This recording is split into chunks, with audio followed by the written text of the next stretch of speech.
This video covers the process step by step so you can create and customize drop caps in Word.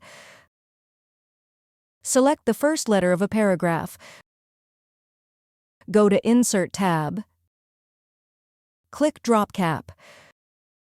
You'll find this in the text grouping of the menu, and more options will drop down. If you want to keep the drop cap aligned with your text and in your paragraph, select Dropped. If you want to add your drop cap to the outside of your text, select In Margin.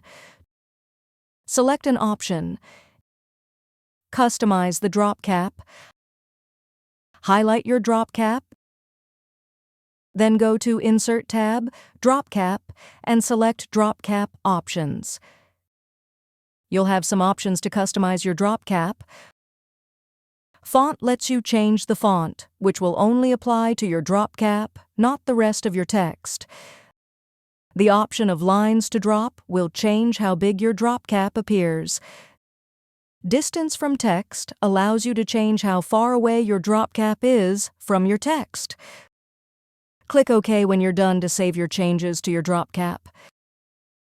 To remove the drop cap, go to Insert tab, Drop Cap, and select None. If you found this video helpful, please click the like button and subscribe to our channel for even more helpful tutorials.